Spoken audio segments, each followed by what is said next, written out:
It's Sunday once again. We are a bit later than our usual slot of 2 o'clock. It's now 6 o'clock in the UK, which is 1 o'clock in the morning in Manila, which is Monday morning in Manila. I hope some of you, my dear friends, are still up and listening to us. And if you want to comment, you can do as well if you want to. But anyways, the reason why we're late is because I was at a Mickhead gig this afternoon. I was at Piccadilly Records in Manchester, and he did an in-store performance there. It is absolutely amazing.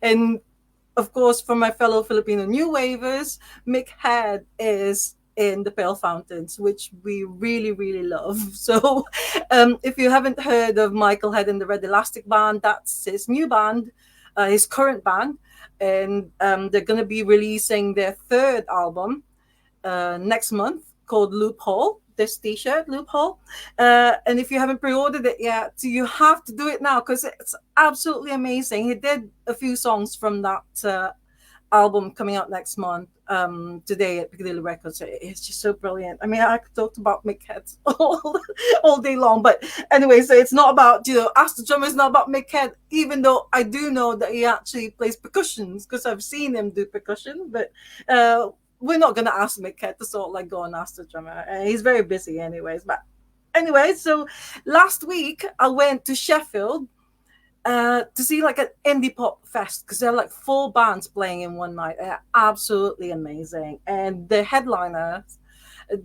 their drummer, is so good. He was really, really good. And I thought I've got to get him on Ask the Drummer. And fortunately, luckily, he said yes to it. And he's here right now. So my dear friends, please welcome Graham Durrant.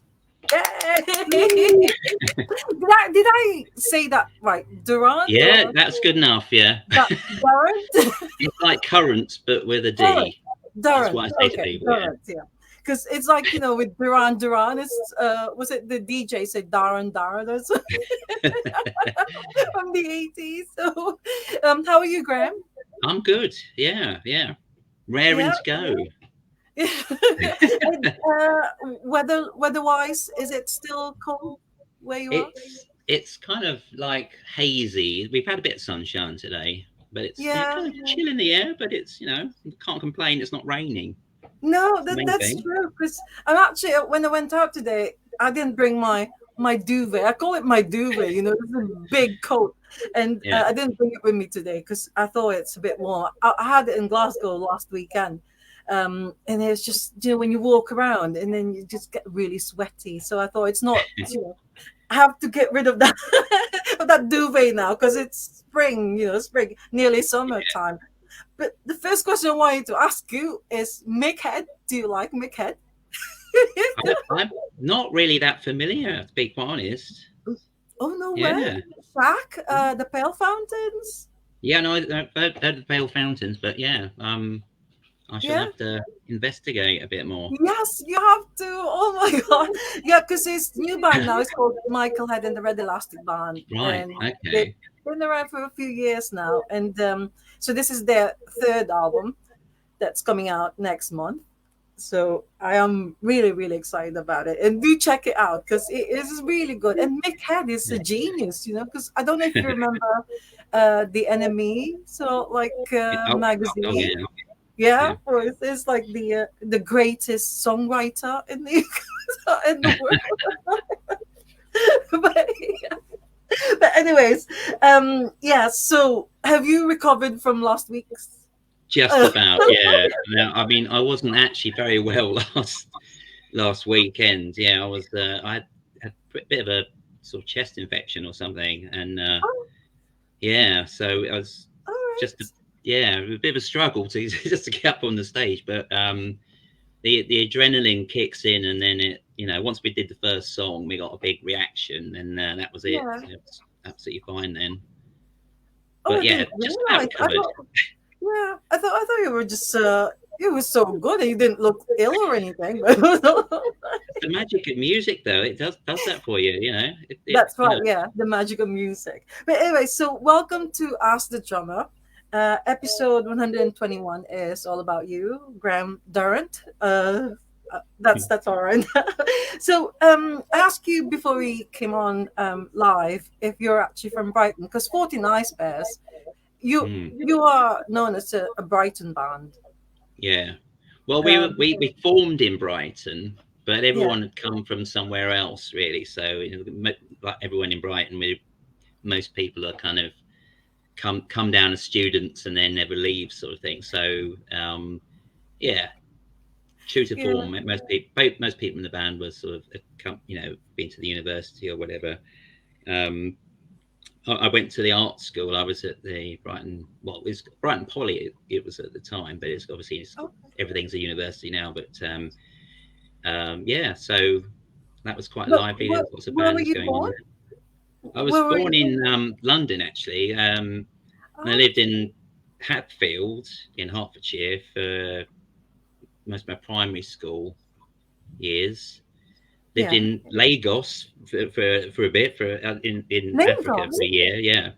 Oh, Um, wow. and then we came back, and then we moved to Norfolk.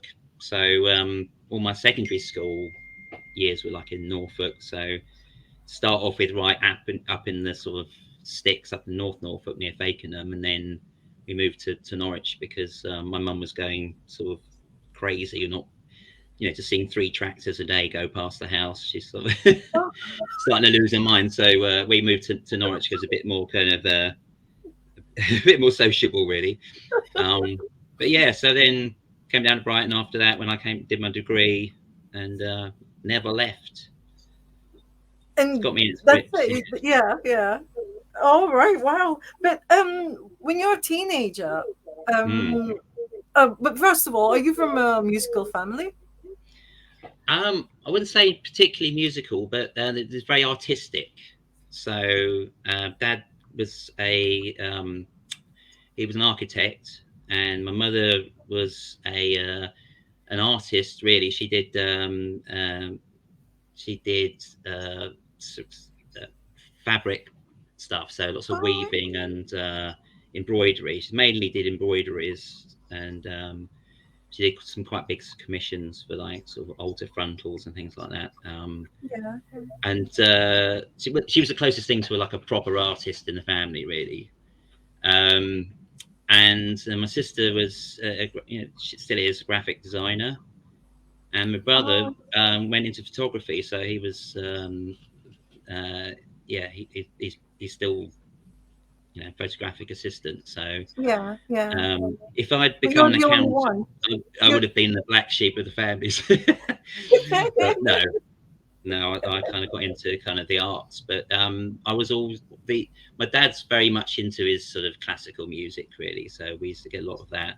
But yeah, they were all. I mean, my brother's into percussion, really, because he's in a samba okay. band. He's like London samba band, and in fact, shout out to Gavin if he's watching. He was he was at the Olympics, the London Olympics, in the closing ceremony when you see the samba band come out during the closing ceremony. He Okay. was one of those people. So Oh, wow. I know it's like, how do you go to work the next day after that? Yeah, what did you do yesterday? I was on TV. Yeah, like 7 billion people Uh, watching, and all you know, over the world. yeah, it just came on after the Who, and then Pele was over there, and Gosh. yeah. So must have been a bit of a come down to sort of go back, the next day after that. But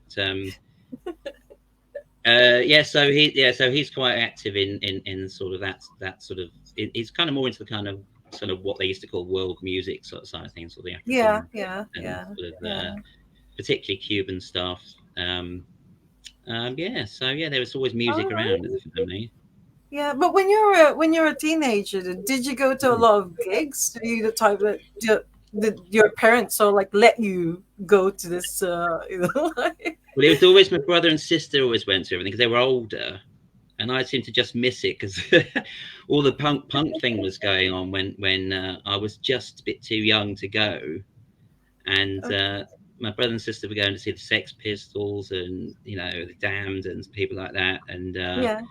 I just missed all that. By the time I could go to see bands, it was the sort of tail end, so it's more like the sort of new wave end of things. But it Oh, okay. Yeah, still saw some good people. I wish I'd kept a diary actually, because used to be some brilliant people at the UEA in Norwich at the yeah, university, and sort of people like Elvis Costello and um, a lot of the Cure. I remember seeing the Cure when they were yeah.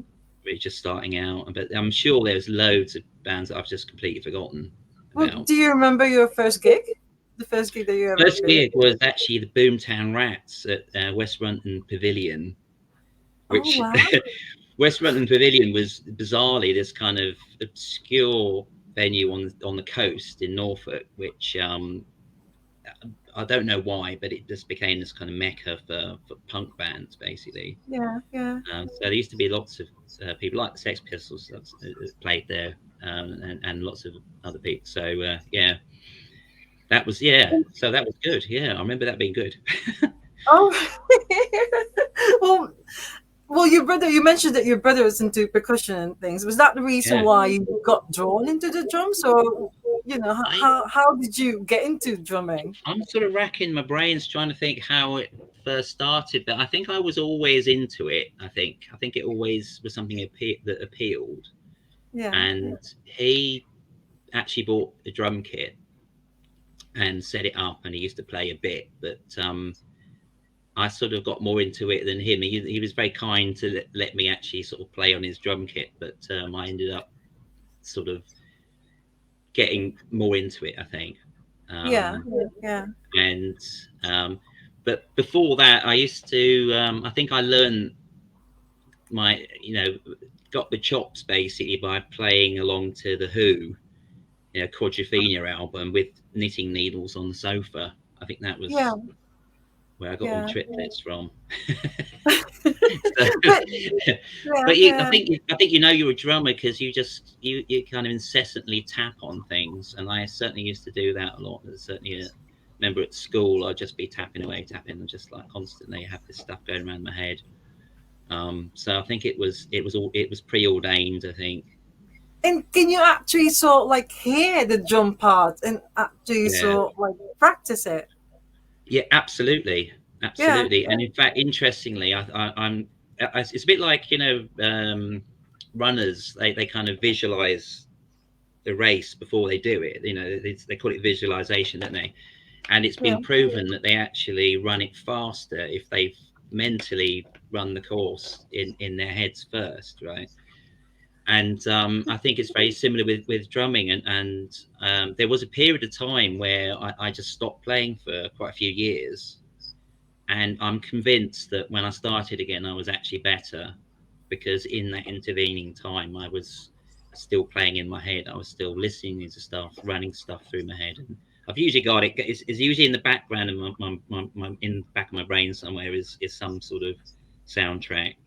yeah. And I don't know if all musicians are like that, but I've That's, usually got something playing in my head somewhere that is all the time. fascinating because I always wonder whether it's natural in someone, in a person, to be Yeah. a drummer or sort of like a guitar player or something. Because I mean, yes, you could. Did you actually have a proper drumming lesson, or did you just sort of like Only just later sort on, of, I was self-taught, and then years later, I went. This is about the time of the first Bears album. Just before that, I went to start getting some lessons, and then I realised that I had really, really bad habits, and I really wished that I'd someone had give me a bit of advice, but like 5 years before or something. Because when you play on your own in your sort of bedroom or something, you're the loudest thing in a house is the bass drum. So you tend to play it really quietly because you're trying not to sort of like upset the neighbours. It kind of it literally shakes the house. Um, but actually, when you're in recording studio or playing live, because it's the lowest frequency, it's the thing that carries the least. So you actually have to play the kick drum the hardest out of the whole kit, really. I see. Yeah, That's yeah, why most, if you go to a small venue, if it's so small that they barely mic anything, the only thing they'll mic up is the kick drum, because that's yeah, the one thing that doesn't carry. So yeah, so that's one bad habit. So I was playing it wrong. I needed to do, getting technical now. To get the power, you need to do a leg drop on the foot pedal. So yeah. you have to bounce off the ball of your foot. And I was playing with my heel on the ground, so just like flapping the pedal with my heel on the ground, and you just can't get that same power doing that. So I had to unlearn it, and which is, if when I listen back to that first album, the kick drum on it's terrible. It's really, really, it's because I sort of went backwards. My kick drum got worse before it got better because I had to unlearn my bad Yeah, habits. yeah, But yeah. there's lots of places. I remember the engineer saying, "Oh, do you not want to put in a double beat there?" And I was going, "No." Could only do it. I could only do the one beat, you know. Yeah, I have actually noticed it that sometimes there's a microphone attached, or I think is it all the time? There's a microphone attached to that big, so like drum at the like the bottom one, kick drum is that Yeah, it's called. yeah. They Yeah. usually So put them that's right inside, actually. Yeah, yeah. So that's what it's there for. But the other ones, you yeah. don't actually put The, microphones, and the others are well, like the rest of the kit depends on the size of the venue, but the rest of the kit yeah. is sort of higher end sounds, and they just carry more. So, and really, I mean, a drum kit on its own, just acoustically, is loud enough to make your ears ring. That's how loud a drum kit is. I don't know how many decibels that is. I mean, I've done it before. I've just been playing loud in a room and whatever, and it's actually made my ears ring. But when you play live, obviously, if it's a big place, then you need to mic the whole thing up to get Yeah. get the carry. Well, I noticed in Sheffield last week that there's a stopper that's like because whenever I Oh, see so like sometimes the drums just they just roll. It's yeah, like and then the drummer will actually pull it back towards them or yeah. something. That's the But classic. yours, The classic is to put a breeze block in front of the kick drum, yeah, because quite yeah. often it's either slippery floor or they just haven't got decent spikes on them, so that they will creep along. Yeah, Yeah, I have noticed that. I thought I took a photo of it. It's like, oh my god, that's a stopper there. So yeah. like That's at pretty least standard. Pretty standard. so you didn't learn any other musical instruments. It's just really Well, I drawn to did. the Well, drum. what I did, I think the other thing I was going to say about the drums is that I think partly why I took it up was because I was too impatient to. I wanted to do my own compositions, and I was too impatient to learn all the other instruments properly. And the drums you can just play. You know, you don't really have to sort of spend years learning. You can play something on the drums straight away. You don't have Yeah. to read music or anything. And I used to get like two tape recorders, and it was really low tech. There's no sort of, it was terrible, sounded awful, and just bounce one to the other. So I'd start off with the E string on an acoustic guitar and use that as a bass, put a bass line down, and then I had some like terrible little Casio keyboard, and I'd do something on that, and then I'd put the drums down as well, and I'd just build up sort of homemade little compositions and stuff. Later on, I got a proper four Yeah. track, and I used to do this stuff. So gradually acquired various instruments and stuff. So I've got a bass guitar, um, which is probably my sort of second best instrument, But and yeah, then yeah, yeah.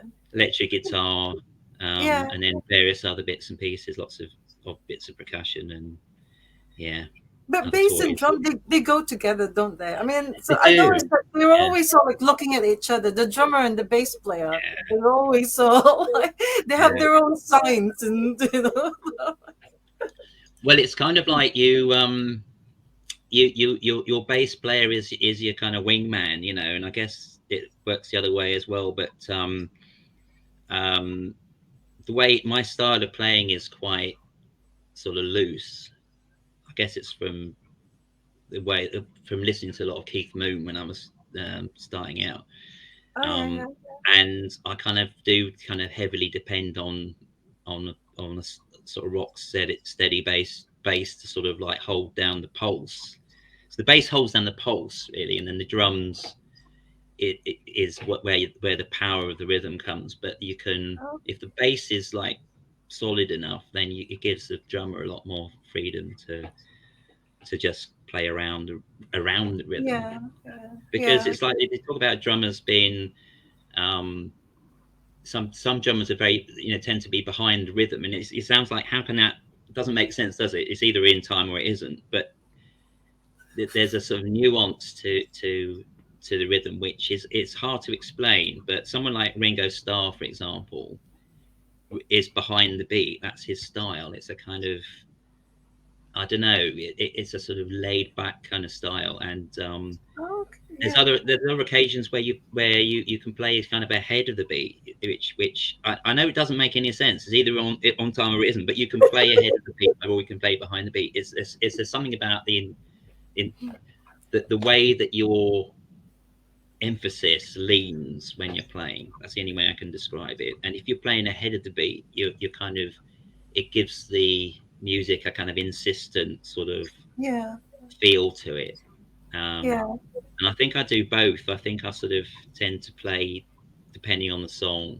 I can play So you either. can do like behind or Yeah, I forward. mean, it's not a conscious thing. Sometimes it's just the way it feels right.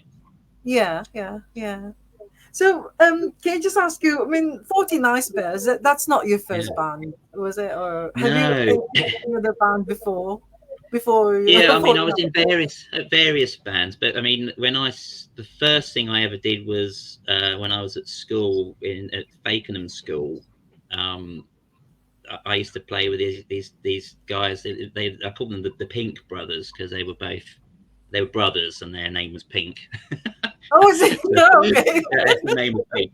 And I don't know what they do these days, but anyway, we used to go around to their house, and they had a detached garage in the garden, like a proper, and it was like a proper garage band. Yeah, And none of us could play anything really, and we were just making a racket, and it just had the most fantastic sound, because the reverberation, because they had a big metal door, and then the rest of it was like breeze block, so it was um, natural acoustic in there was just like this titanic kind of reverb. yeah, And yeah, so anything you did in there just sounded like absolutely immense. So we were doing, I guess it was early punk era, so we were sort of playing some punky things. But yeah, I think you asked me before we went on about being in covers bands, and I was thinking about this. And even then, that very first bands that I played when I couldn't barely play anything, we never played any covers. It was all new, oh, our original, own original stuff. Yeah. material. And that went all the way through. And like I was saying, the only time I've ever played any covers was recently with my daughter's teenage band. Yeah, But I mean, the Bears, we did the occasional cover as a sort of special, um, and but it was very much, once in a blue moon sort of thing. yeah, yeah, yeah, I think that's yeah, always been the driver for me, has been like coming up, the original stuff. That's the creative yeah, thing. yeah. That's So, interesting. did you ever release any the Pink Brothers material, original No, material? I've got a tape somewhere. We've got some old No. cassette tapes somewhere in a box. After that, the first proper sort of band I was in was a band called the Tea Leaves, and that was in Norwich, and that was during sixth form. We were in the sixth form Yeah, band, and we didn't do covers, but we did like send ups. I suppose it's a kind of the nearest thing, isn't it? So we would do like a reggae song, and it'd be a bit of a sort of, I don't know, a bit of a piss take of something that was out, and then we'd do like something really gothic, or whatever. And then we had a rap song, and so everything was like a completely different genre. Every single song was there, so it was quite a jokey sort of thing, but it was still good yeah. fun to do. And we did do a few gigs. We played a few gigs. And you're the Um, drummer. You're the drummer yeah, in that band. always It's the like drummer. that. Yeah, I mean, I did actually do the rapping on the rap song. Really? Yeah. So, but it's another Wait, rhythmic can you give us a rhythmic thing, sample of isn't it? that rap? Well, the funny thing was is that the only way you could do it, because I needed my hands free. I didn't have any microphone stands or anything. I Yeah, constructed this kind of hat with like coat hanger wire and attached this very heavy microphone to it. It was kind of like just above my nose, kind of pointing down at something. And we sort of we only had like a stereo recording, so we had two mics. So one was in the room, one was on me. And when we got to the end of the recording, everyone was going, "What's that noise? What is that?" And then they isolated my mic, and it was. I didn't realise I was doing it, but while I was playing, when I wasn't singing, I was making all these sort of guttural Oh, sounds, moans and groans and things. And I mean, the rest of the band just pissed themselves basically because it sounded hilarious. Uh, so, I, yeah, that's on a tape somewhere, but I don't want anyone to ever hear that. But you're not gonna do so like a retro thing and then so like release it as well, like oh you know. god, it'd be fantastic. But the thing was, I mean, I think it's a concentration thing that when I was really concentrating, I'm sort of I used to do it anyway. I was kind of be tensing my throat, and it Yeah. bizarrely when we finished the gig, I'd have no voice. I'd be like croaking away, and Oh, because of really? that Yeah. effect of the concentration. But it seems to have changed now. I seem to suck my lips now when I'm really concentrating because I get to the end of the gig now and I've got really sore lips, so they go sort of bright red. Looks like I've got lipstick on.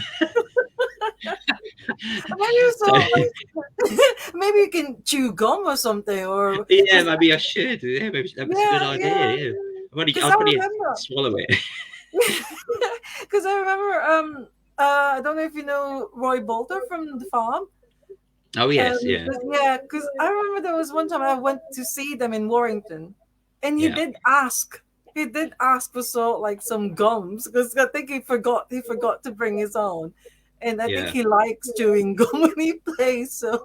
So people just saw like throwing gums like or I think mint or whatever. But yeah, anyways, yeah, you can probably do that. So it was like, yeah. It might interfere with the consumption of beer, though. That's the only oh, problem. I Yeah. see. But But anyways, yeah, Aiden said that sound and vision great. I mean, Aiden is my tech support. I was a bit oh worried right. earlier because he wasn't here, but he's come home. So I'm glad that he said that everything's fine. So the tea leaves after that. What, Oh yeah, I'll what, tell you what. The funny thing about the Teely is the first proper public gig we did was with the art college in Norwich, and at the St Andrews Hall, which is a big venue, and we yeah. supported who was it we supported it was like a chart band. It was a band that was actually in the charts, Okay. um What year was this? oh god, In the 80s or yeah, it would 70s? have been early 80s. Okay, So yeah. anyway, the we were so green that we didn't even realize we were supposed to bring our own amplifier. So, so we turned around and we were saying, "Oh, can we borrow yours?" And they were their sort of tour manager was like, "No." He took one look at Oh us. He was like, "I don't think so." So we had to rush off and get taxis and things and go and get our rest of our gear. But it was quite no. funny. Oh God. But you still managed it, and you managed to sort of like do Yeah, your set properly with yeah. it. We got away with it. I mean, we must have sounded terrible, but we got away with it. Um, but then yeah, after that it was I came down to Brighton, and I was in one or two bands whilst I was at art college, and then Yeah. a few other things I got involved with, and eventually I was talking to Rob actually the other day. I'm not quite sure who we knew in common who actually put the Bears onto me, because funnily enough, they were actually they used to rehearse in a house that was about 5 doors away from where I was living, and I'd walked past the window and seen people playing guitars and stuff, and sort of All right. and yeah, so yeah, that's how small Yeah. Brighton is. But yes, somehow somebody contacted me and said, "Oh, you're interested in The- this band?" So Yeah. Because I've actually sort of like looked for it, obviously, 14 Icebergs. So the original drummer, a guy called Nick Emery, he's the founding member of 14 Icebergs as well with Robert. Secular. Is it Secular, Secular, or how do you pronounce I secular is how I Secular? pronounce it. Yeah, Robert Secular. yeah, So the two of them formed 14 Ice Bears, and then you yeah. joined them after he left. Is that what Sort of, happened? yeah. I mean, there was a few lineup changes, and there was a kind of split at one point, and this guy called Nick Ruffley was in the Bears for a bit, and then he went and formed Blow Up, and they went off and did some. And bizarrely, I actually played with Blow Up once in some session Yeah. before I joined the Bears, so I didn't realise I was kind of on. I was playing for the other team. It was like Oh, I see. it was like, oh no, I didn't realise there was a bit of a, you know, argy-bargy going there. But yeah, no, it's all fine. We played with them on later on. Yeah, we did some gigs with them and stuff. And Yeah, yeah. Well, um, do you know the story of the name, the band name, like 14 Ice Bears? yeah, I'd have to tell you it was something. It meant something really deep and meaningful. But I think Rob just went and bought a packet of biscuits from Sainsbury's. Yeah, And is it the ice it, gems?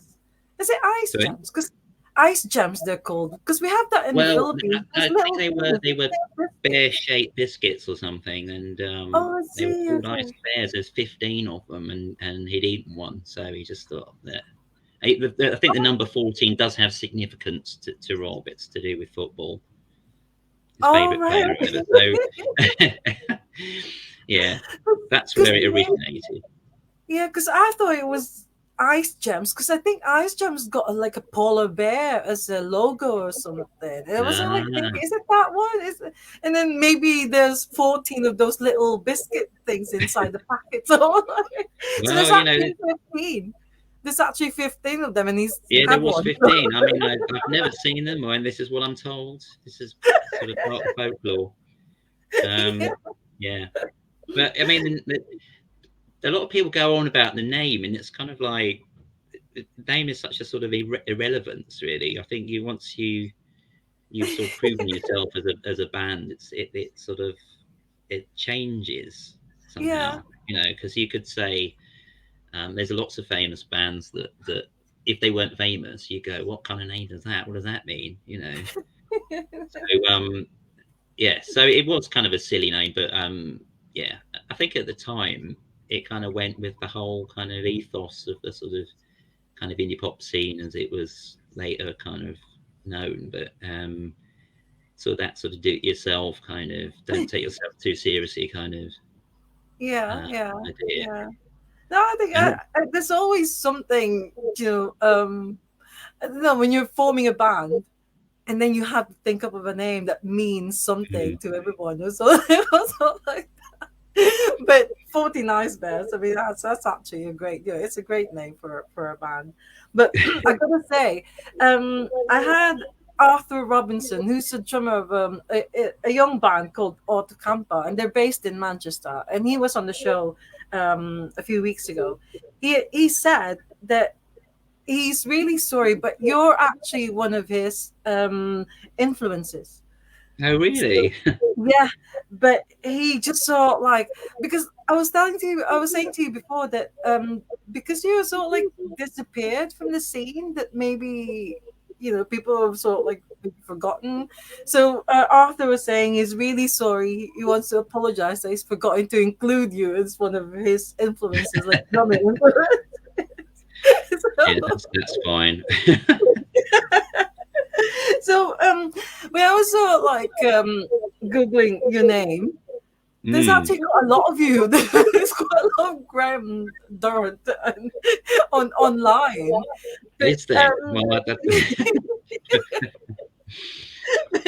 but before I actually saw like mention the other Graham Durrant that I found out, but with 14 Ice Bears, um, according to Google, you actually split up in. So you formed in late 1980s, or is it is that right? Yeah, I think kind of sort of mid '80s, I suppose, when the Mid band 80s, first yeah. formed. But I kind of joined around the sort of Sarah Records, just before the second Sarah Records. It was after the second Peel session. Yeah, Um, yeah. I, I, I unfortunately missed that. I would have loved to have done a Peel session, but yeah, Oh, so you weren't the one who played no, it along. wasn't in the Peel session. It was after that.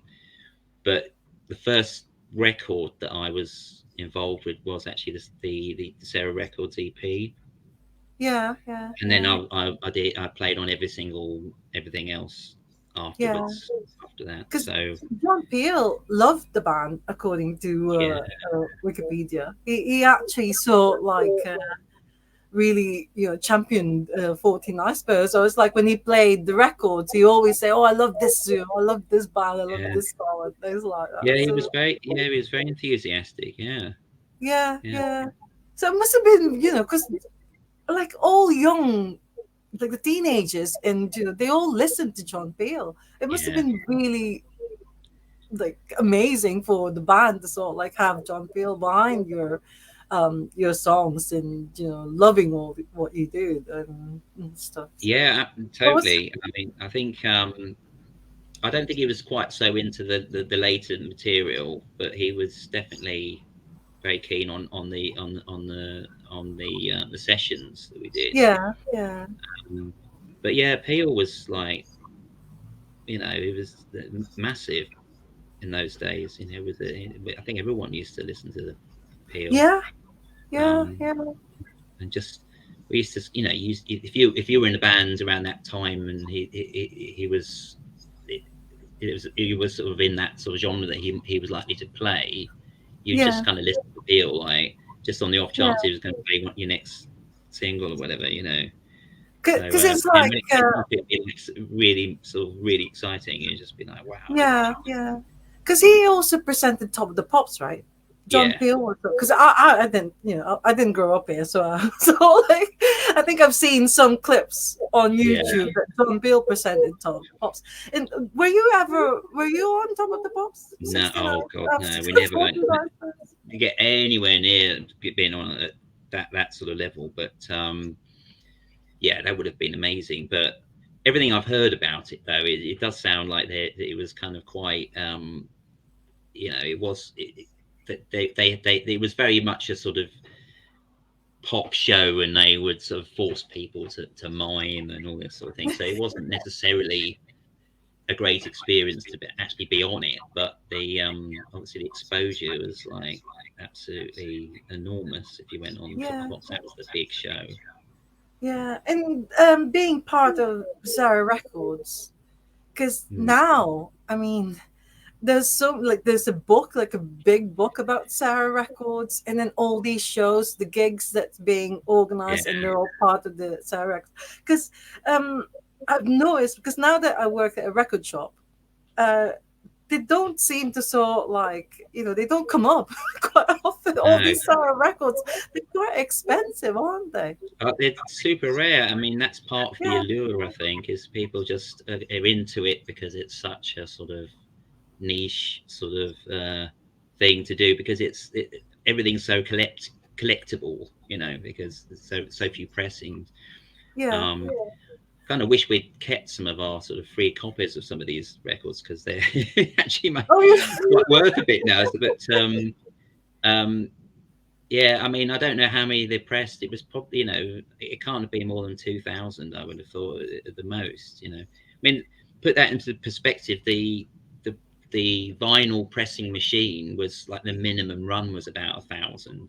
They just press it, go on, off, and that was like 1,000 records. It was like a big chart band. They'd probably press 2 or 3 thousand just to give away to the press.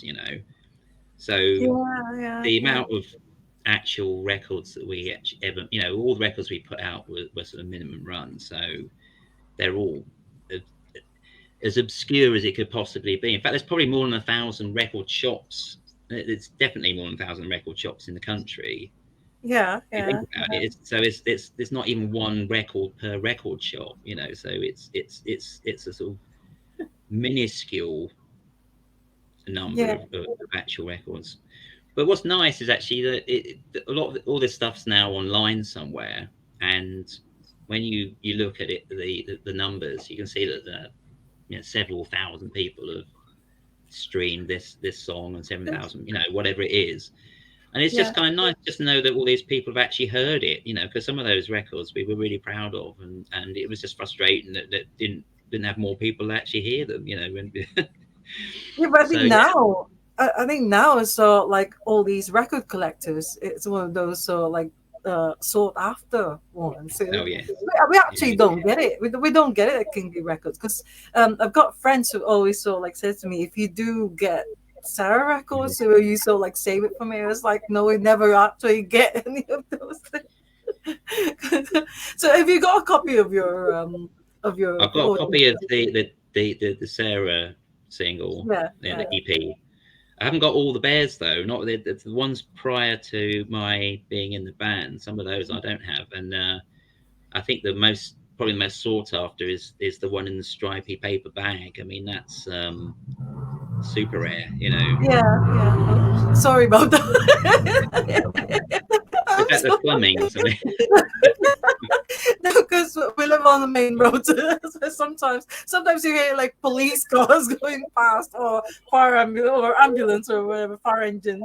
But yeah. So I was saying earlier that so you split up in 1991 and yeah, then reformed in 2010, and apparently you split up again in 2014, and it's yeah.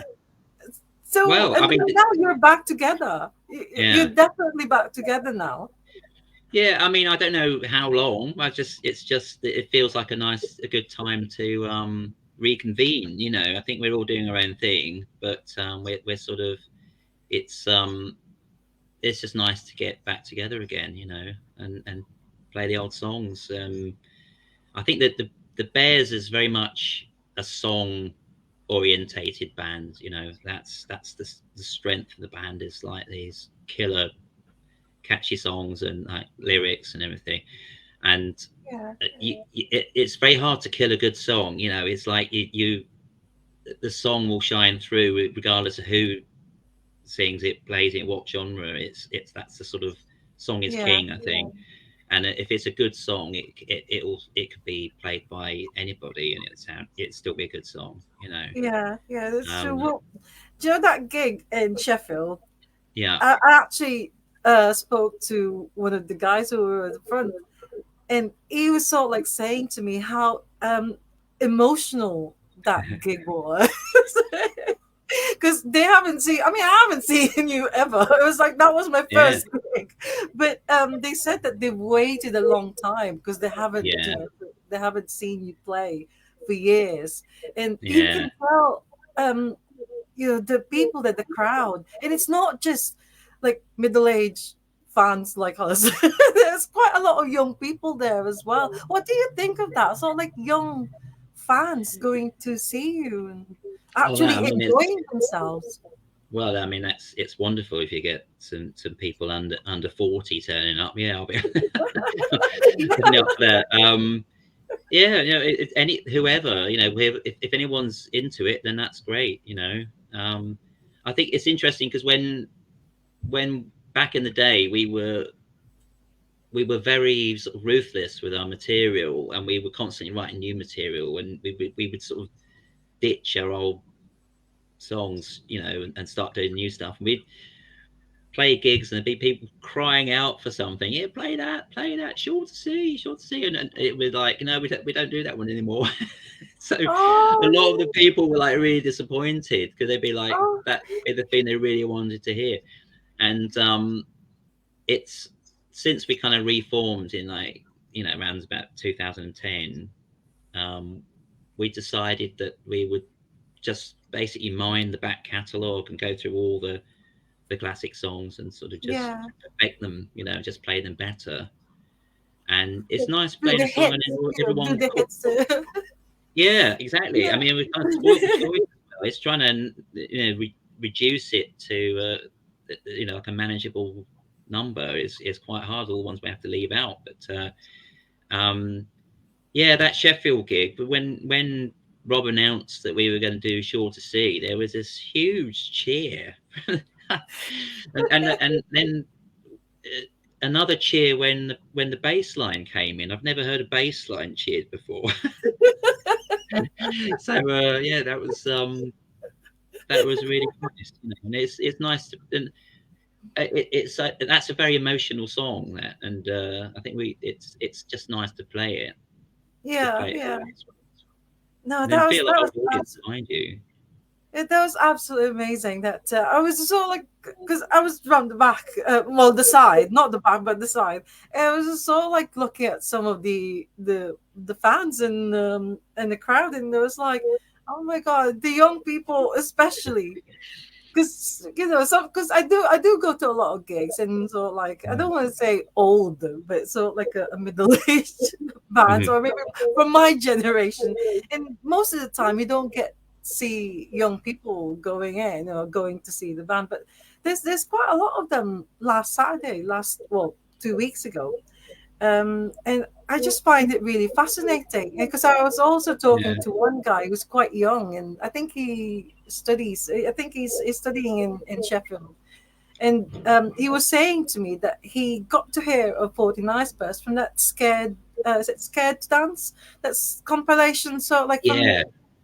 Scared Cherry to Red Records. Scared to be happy, I think, isn't it? Scared, Or yeah, Scared to be happy. yeah, Yeah, Scared to be happy. So yeah, yeah, and yeah, yeah, and then he saw like I think he got on Spotify and then listened to 49 Spare songs, and he really yeah. enjoyed it, and yeah, that's quite good. But anyways, there's a recent like video that's been uploaded on YouTube. Yes, yes, So it's your gig in 1989 in Switzerland. yeah. That's I mean, who found it? Is it It, Robert? it, it, I think Kevin, the guitarist, had it on a DVD. I don't know where he got it from, and then he gave it to Rob to upload onto YouTube, and then uh, when when it was put on YouTube, like whatever it was, like 2 days ago, that's the first time I'd ever seen it. I mean, it was like a time warp. It's Yeah, amazing going, just like because the camera's right up on the stage, and you know uh I just remember that occasion and that gig, and yeah, it is like just going back in a time machine. It's incredible. yeah. I And noticed that and Robert.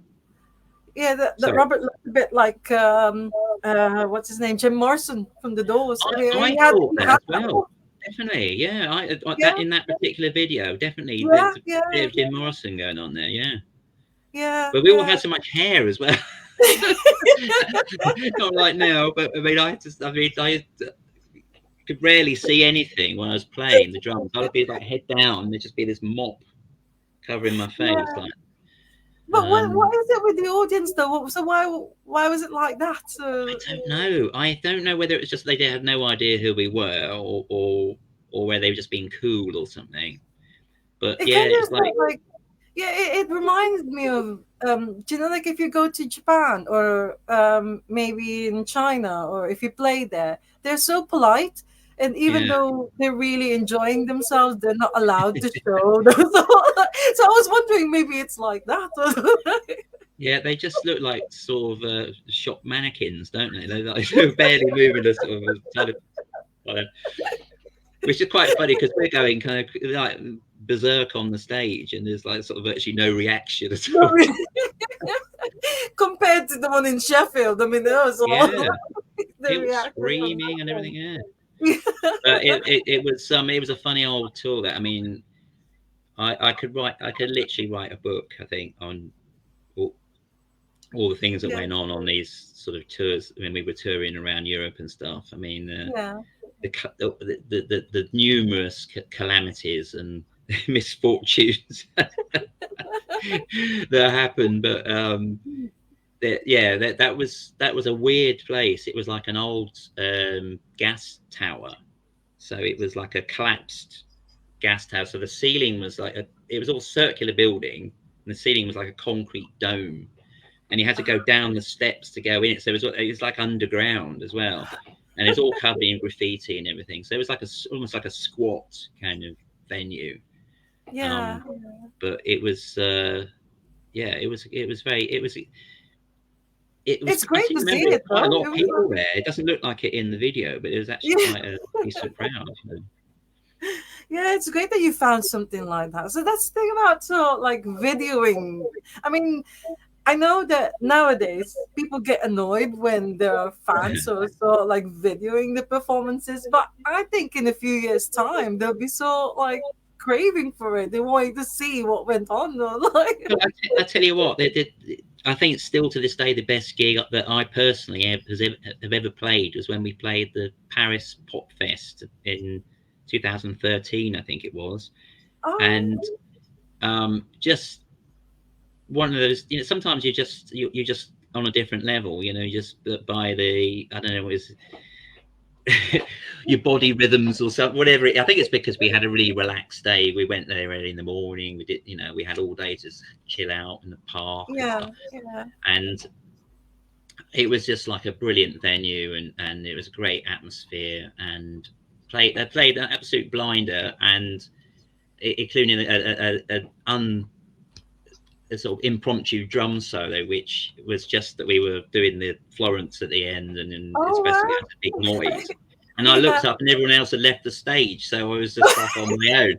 And I just thought, oh, I'm going to have to style it out. So I just did this kind of drum solo, not something I normally do. And afterwards, I had a massive cheer, and I thought, oh, someone must have recorded that.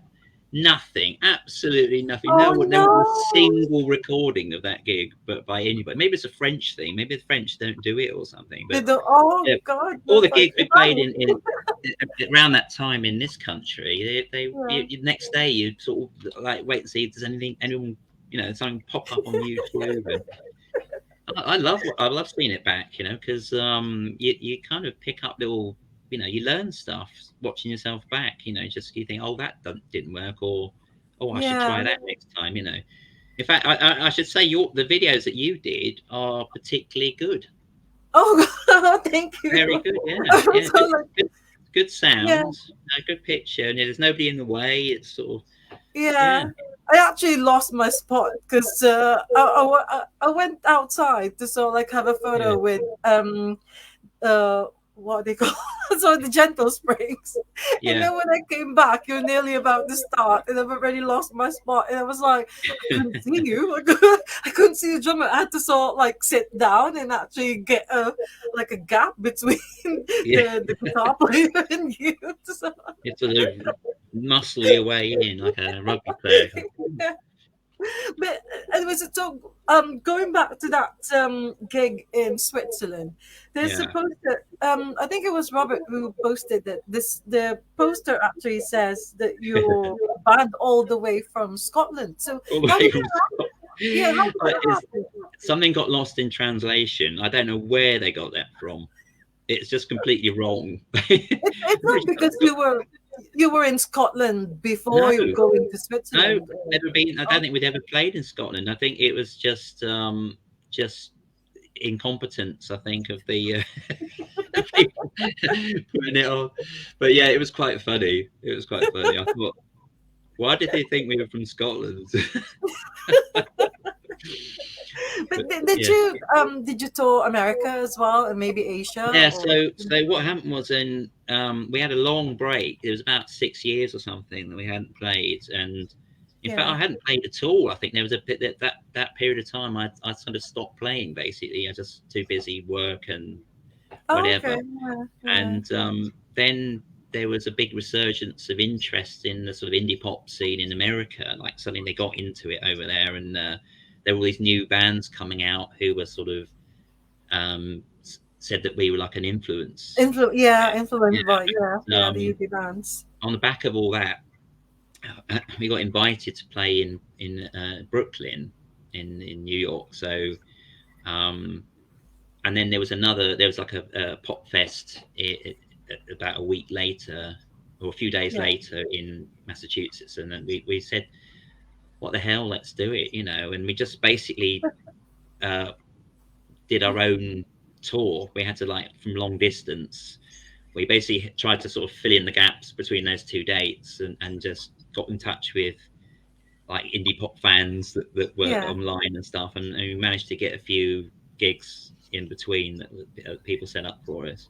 So it was all Oh, very sort of on a shoestring. It's kind of like borrow equipment, get a hire car, do your own driving, sleep on someone's floor, kind of thing.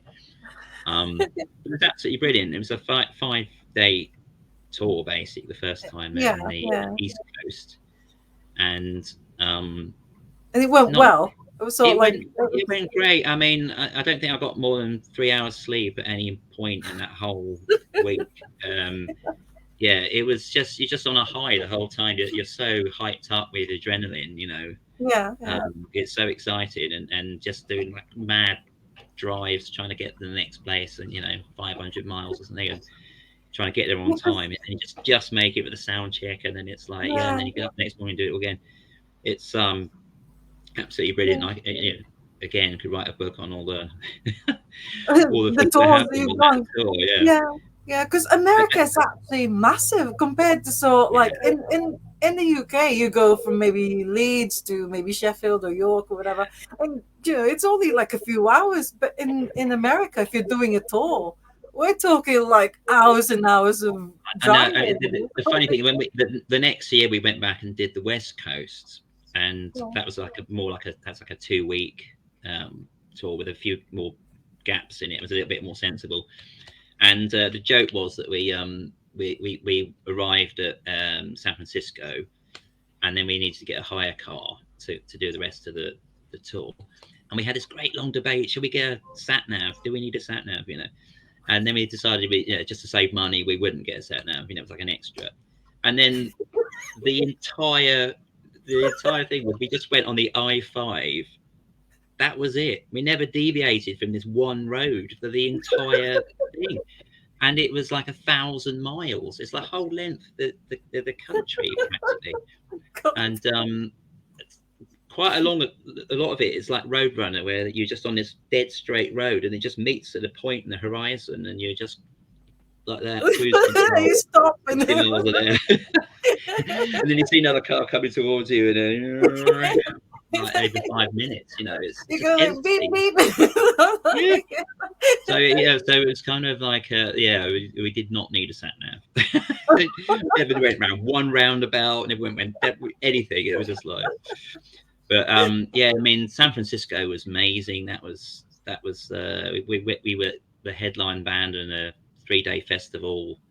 The night we played, there was 10 bands playing. I've got a poster of it. We were the last band. We went on about 2 a.m, and it was like absolutely wild gig. Everyone was going crazy, and they got dragged out to a late bar afterwards. So we were up to like 5 a.m. or something, and it was. Do you miss that? Do you miss like all that? I mean, that was the most rock and roll thing we've ever done. Really, was that American tour. I mean, prior to that, it was all kind of playing to 3 Men and a Dog in Brixton pub or something. We used to we kind of used to string 1 or 2 dates together, but it was never anything sort of that sort of impressive. But it was absolutely grueling because there was only 2 of us that could drive, so we had to take it in turns, me and Tim. Okay. And some of those legs that we did were like 500-600 miles or something. And, God. Yeah. But it was absolutely brilliant. And he played in LA as well. The last gig was in LA, and it's a place called the Echo, and that's wow, what a bizarre place. It's kind of like no one sleeps there. I don't know what I couldn't work out what it was. We went out for a drink on a Monday night, and this what just looked like a pub. We just have a quiet drink, and it turned out it was like this really, really massive place. It went really deep, and it had 3 separate sections, and each section had live bands playing all night. So like numerous live bands in each section, and no one left. No one left this place till about 2 a.m, and it was a Monday night. That's LA. And I just thought, well, doesn't anyone have a job in this town? I mean, what the hell are they doing? How can they do that on a Monday night? That was supposed to be our sort of quiet night out, So I can see all these rock bands, they retire to LA, don't they? And then they end up with terrible drug habits and stuff. I can Yeah, see why, and it's because not it's just the sort of weather. It's not because the weather is fantastic, you know. party. It's a party town. It's kind of like there's this pressure on people to go out party all the time. It's the expected thing, I think, and it can just like chew you up, I think. Yeah, But yeah. yeah, I prefer San Francisco. It's San Francisco is just like a big version of Brighton, really. It's like a sort of giant sized Brighton, Oh, because it's like it's all, there's lots of parallels by the sea. It's really hilly. You've got this like it's all kind of Victorian buildings, all brightly painted, houses, and it's got this big gay sort of quarter, big yeah, community, Brighton, and very very liberal, very sort of left field, and sort of yeah, I could quite happily live there. I think that's just one of those few retire there. places you go where you think, yeah, I could just see myself living here. What about Um, Japan or somewhere in Asia? Did you love tour? to go to Japan. I think it's one of those things that we used to do these gigs back in the day where there'd be quite often be some Japanese person like just hanging around during the sound check right at the back somewhere, Yeah, and we didn't realize that these people were like scouts. Some of these people were like scouts, and I wish I'd known this now, because we would have gone up and sort of been really nice to them, buttered them up a bit, because we knew this band in Brighton who just out of the blue, they were just about to disband, actually, just about to split up, and they suddenly got invited to go to Japan, and they're all expenses paid, and they weren't allowed to buy a drink the whole time they were there. People kept giving them things, and they just like treated like sort of like royalty, and they're yeah, just yeah, it just sounded like an absolutely amazing place. I'd love to go there, because it's such a there's so few places in the world where there's a really different culture, because yeah, yeah, everything's starting to merge, like because it's sort of the influences of America and the popular sort of media and yeah. stuff means that Well, everything is sort of diluted now, isn't it? So there's very few yeah. places you go that really jump out as something different, and I think Well, Japan's a maybe now that you got back together again, maybe there will be sort of like interest from because they well, do I hope so. even I in hope the so. Philippines as well. I mean, in the Philippines, I know Yeah, that because 14 Ice Bears, it's actually through sharing music amongst the Filipino music fans that I got to yeah, hear of it, and also I've got to say that it's Optic Nerve this yeah, reissue no, it's not a reissue because it's like a compilation album, isn't it? So like we got that. a We've best had a of. few, so yeah, we've had a few of those. We had the big one from um, that came out not so long ago, was The Cherry Red. Cherry Red one. Yeah, the Yeah, Hold On Cherry Red. Inside. That that's just got everything on it. That's pretty much Yeah, everything we ever recorded. Um, and yeah, it's been great having that sort of support. Having these sort of reissues come out, and yeah, nice extra tracks on there, and the sort of like well pressed with a sort of like yeah. nice artwork and everything. Yeah. Yeah, because Filipino record collectors actually, I know that quite a lot of them bought this, bought this because that's how I got to know about it. Yeah. Well, I mean, it's interesting that sort of indie pop scene had sort of has been sort of picked up in different countries around the Yeah, world yeah, at later times. So you suddenly get people coming up on the Facebook page, the Bears page, and they're from like Costa Rica or something, or it's really strange. You just out of the blue, suddenly it suddenly springs up yeah. as being a big thing Well, in some that's the other beauty of country. social media, isn't it? Because Yeah, now it's like, you just look up. If you go on Facebook and you search for the band that you loved when you were young, when you were in a teenager in the 80s, and it will just be there. And they have their own Facebook page, and you can actually sort of like interact with them. And so, yeah, that's they're the real beauty. people. I think What I are think you? what's Yeah, interesting actually is also talking about all the bands that are still going, that from our sort of era, yeah, is that they are people are kind of surprised that they're actually quite often better than they were originally back in the day, because they've all carried on playing These people Yeah. are musicians, and you just get better the more you play. Basically, it's simple as that. And I think a lot of these bands, just way better than they were when they first started out. It's not surprising, really, isn't it?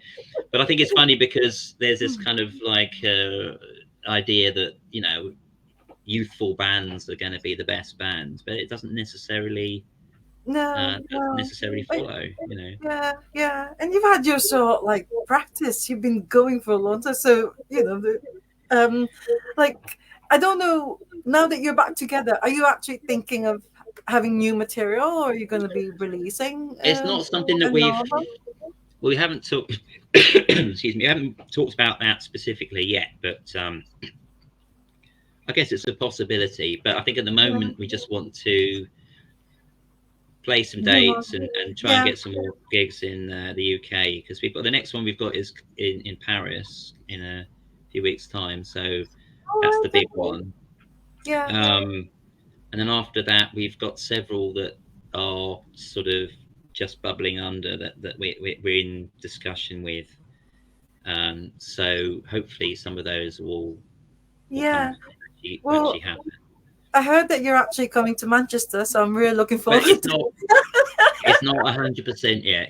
Oh, is It's it one of on? the it's one of the ones that is being is still being worked out. But yeah, we'd love to play Manchester. Yeah, yeah, yeah. But there's still sort of like, there are plans of you doing it, the Yeah, Sheffield gig is not the last one, because you've got the no, Paris one, we got the Paris and then one, there'll and be then more. potentially there's about 4 or 5 gigs that we've got lined up, which they're all kind of just teetering on the verge of being sort of finalized. So out Yeah, of those, yeah, hopefully at least two or three will happen. So yeah. yeah, watch this space. That's really But yeah, we'd exciting. love to play some more, definitely. Yeah, yeah. Just But just got into it. well, you mentioned earlier before we came on before we came on live that you're actually not just in 49 Spurs, but in other bands as well. So, like, Yeah, you want well, to like tell us more about those other bands? yeah. I mean, bizarrely, I got involved with this space rock band, so it's kind of like it's a bit like kind of Hawkwind's kind of Oh, stuff, okay. so quite sort of prog. Yeah. And that was so I've been playing with this band called the Sumerian Kings. So I've been playing with them for about 6 years, I guess now, but it's very much a sort of part-time thing now. So I think we're probably likely to do maybe 2 gigs a year or something. So it's kind of settled into the background a bit because just people have got busy. And Yeah. but that was kind of nice because it was like a sort of the complete antithesis of the sort of indie pop stuff that I've been doing before. It was just like really, really heavy, and some of it's kind of like heavy metal. So just could just go completely bananas on the drums and get into the sort of power thing. Um, but so that's still going just in the background, and then the other main band I've been playing in is more like a sort of indie rock thing, Okay. Yeah, yeah. which is called the Noir Mates, as in film noir. Oh, And okay. Okay. there's a little bit of a play on words. So it's a bit like No Mates, but it's like Noir Mates. Oh, yeah. No, man. It's all right. Um, and yeah, we've done a few gigs with them. It's one of those bands where the lineups changed, multiple times, but we seem to have sort of settled down a bit now. And yeah, I guess the way I describe that is it's the guitar sound is a bit like the Cramps or something. It's kind of quite sort of like a rockabilly Oh, guitar, loads of sort of yeah, yeah, reverb on it. yeah, Um, but it's got quite a groove to it as well, and some of it is it's got proper songs. So there's some sort of indie songs there. yeah, But it also kind of wigs out a bit. We've got bits that just kind of just go off on a tangent and kind of quite sort of yeah, psychedelic. yeah, So it's a kind of right old bit of a mishmash of stuff or a mixture, but definitely great fun to play live. yeah, yeah. And all So we've got original. We have yeah, to say oh that yeah, they're all yeah, original, yeah, no yeah, covers. Yeah, yeah, yeah. yeah, all But original material. And um do you write it yourself, or do you sort of like have the drum? When you were talking earlier about sort of like writing your own music and stuff. Do you have the Yeah. drum parts first, or how do you start with your music? Um, Being a drummer, sorry. yeah, I think it's a case of getting together with the other musicians and having a bit of a jam. Sometimes you just kind of jam around a bit, and something kind of emerges. Yeah, yeah. I don't sort of turn up to rehearsals with a specific drum beat in mind. It's an organic thing. You just kind of what feels right. Um, Okay, yeah, Whereas yeah. a guitarist might turn up with a riff or something that they've come up with while they're just been sort of playing around at home, sort of thing. And with the Bears, I think sometimes Rob would have more of a song that he had That's in ready. mind, sort of thing. Yeah, yeah. But yeah, I've always been in bands where it's been a collaborative thing. It's never been like a sort of here's the song, they play it like this kind of thing. Yeah. So yes, but a lot more. The thing with I should say about the Sumerian Kings was what attracted me to that was that it was a very there was a lot of improvisation in that band. It was Oh, kind of like um, every song would just be like uh, loads of scope for just making it up on the spot, sort of thing. And that was the thing that oh, always I used to enjoy with the Bears the most was the last song when we played Florence, which is usually the last song on the set. We'd have this thing where it sort of collapses at the end into it because it speeds up and it collapses into this, like it implodes into this kind of black hole at the end. And then what we used to do was we would just sort of improvise something afterwards and just make it up on the spot, and just play something. And that was always yeah. the best bit of the whole set to me. That was the bit I used to really look forward to because I loved that sort of, not knowing what was going to happen. And that was something that attracted me to the Sumerian Kings because it's not necessarily my sort of favorite genre. It's just that element was very sort of interesting. But I'm also playing in this my other band that I'm doing now is this kind of much more kind of left field sort of art house type of thing. It's more like an art performance. So it's like a modern um, silent movie group. So basically, what we do is we Oh, project films, silent. We project films without any sound, and then we just play to the visuals as an entirely improvised performance. So there's like maybe six or seven people playing all various instruments, and yeah, yeah. it's very hard to say what kind of genre it is because it's a whole mixture of stuff. So there's a bit of kind of um, retro kind of moogie sort of synthesizer going on. There's a bit of maybe sometimes it's a bit more sort of a sequence kind of sound. And then we've got a guy playing a saxophone, so that's got a kind of jazzy feel to it. And then sometimes it sounds a bit like sort of early Pink Floyd. It goes into that sort of realm, a bit sort of 60s kind of Yeah. psychedelic, and then it just kind of it's just whatever it feels like on the day. So On the it's sort of day. That's just just on that's the fascinating. What? there's nothing prepared whatsoever. We just make it up literally Yeah. on the spot. And we've got our first gig coming up in about 3 weeks or something. So All I right. just who knows what's going to happen. So there's no practice. You don't sort of like actually do rehearsals and things. No, But we, what we if we do about once a fortnight. We get yeah. together and we play for 3 4 hours, and we just off off the cuff. We just whatever comes If, to mind, and it's what if different it every doesn't single gel? time. What?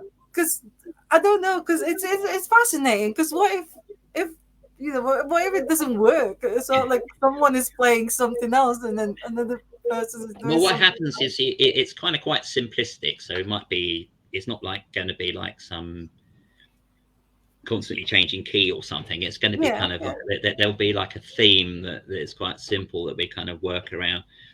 And what tends to happen is it just kind of meanders for a bit. Everyone just is just kind of feeling out where something for something to happen, and then somebody will just come up with something that suggests a groove or whatever, and then Yeah. we intuitively sort of start to sort of play around that, and then so it alternates between just being a bit of a sort of soundscape kind of thing to breaking into like a bit of a more of a Yeah. groove with a more defined sort of Well, rhythm. there will be a lot of eye contact, I presume, Oh because yeah, I yeah. noticed that whenever I go to a gig, sometimes I sort of like see that the band members they do eye contact, and they're sort of like they Oh know yeah. when to change or when to sort of like stop Well, or something. quite often that's about the fact they can't hear what anybody else is playing. That's yeah. I mean, on stage, it's not unusual to just completely not be able to hear a damn thing, you know, and you're actually just looking at what someone's playing with their fingers Oh, to work out what you know that you're in to keep in time, you know. yeah, Um, but yeah, with the silent movie group, it's there's a lot of people aren't afraid to just completely stop playing. So that's what's really nice about it is somebody will just drop out completely, and then there'll be yeah, a yeah, space for somebody else, and nobody's kind of there's no egos, there's nobody like dominating the sound. And I mean, yeah, yeah, yeah. typically in a band, you'll get one person that's usually a guitarist turns it up too loud, and then everybody has to sort of like start playing louder because one person keeps turning it up too loud, you know. Yeah. And it's like a sort of like arms race of like volume control. I start getting out the bigger sticks, you know. It's my only volume control is to get the bigger sticks out. But, yeah, so yeah, it's nice. It's kind of quite refreshing to play with people that are kind of sensitive to what's going on. Yeah, But that's the yeah, kind of closest thing to playing jazz, I think. I guess like it's like almost like a contemporary jazz sort of group, you know. But yeah, yeah. It's like a it's not in jazz time or anything. We're not playing like no, it's there's like a free. Is it free no form they shuffle call beat it or going. So something? it's Free yeah no form. I don't know time signature wise. I don't know what Oh, we could yeah, be doing some sort of like playing some weird stuff occasionally, yeah, but it's more a bit like I say, more like a kind of Pink Floyd sort of yeah, feel. Yeah, if yeah, you think of yeah. like Dark Side of the Moon, that sort of thing. Um, So you never so really stopped playing drums. I mean, even when 49 Bears split up, you always sort of like playing, and you're I always was playing in quite a band. lot, and then this group I was playing in with through people at work, it kind of sort of fizzled out, and then I just kind of stopped for a bit. I don't know why, but I Oh, just kind of stopped for a few years. But yeah, it's like riding a bike, you know. It's muscle memory. You don't lose it. yeah, And like I was saying to you before, it's like you kind of rehearse stuff in your head, and you listen to stuff, and you're picking up influences all the time, and yeah, yeah, that is it.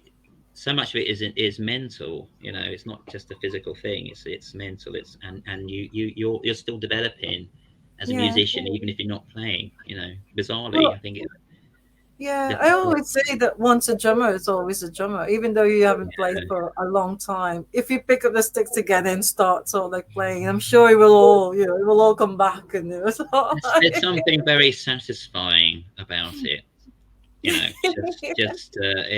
It's quite cathartic, you know. Just you get all your sort of angst out, you know. You can really yeah, let it all yeah, out. Yeah.